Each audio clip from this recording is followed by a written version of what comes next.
निवडून आलेल्या लोकांना निवडून येण्याची ॲबिलिटी कुणात आहे हे हुडकणं आणि शोधणं हे कसं पवारसाहेबांच्यात आहे.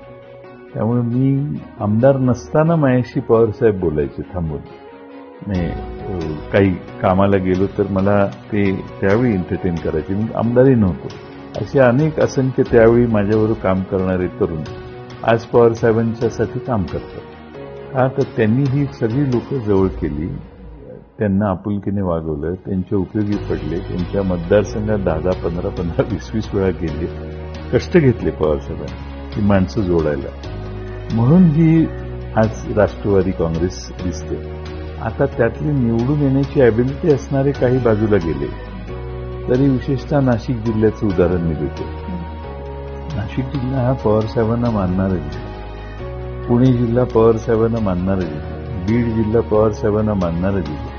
त्यामुळे हे आमचे जे आमदार आहेत त्यांना त्यांची स्वतःची मतं असतीलच, पण त्याचबरोबर पवारसाहेबांच्या बरोबर आहात म्हणून मतं देणारा हा एक मोठा वर्ग या प्रत्येक जिल्ह्यात आहे. त्यामुळं आज आमचे अंदाज बघितले तर नाशिक जिल्ह्यात सगळ्याच्या सगळ्या जागा पुढच्या वेळी पवारसाहेबांच्या विचारानं निवडून येऊ शकतात अशी परिस्थिती आहे. पुणे जिल्ह्यात बहुसंख्य जागा पवारसाहेबांच्या विचारानं निवडून येतील अशी आज परिस्थिती आहे. सातारा जिल्ह्यातही कमी अधिक प्रमाणात 1-2 जागा सोडल्या तर आमची तशी परिस्थिती आहे. हे का तर पवारसाहेबांच्या विषयी असणारी आत्मीयता जी आहे ती बेस होती ह्या सगळ्यांचा.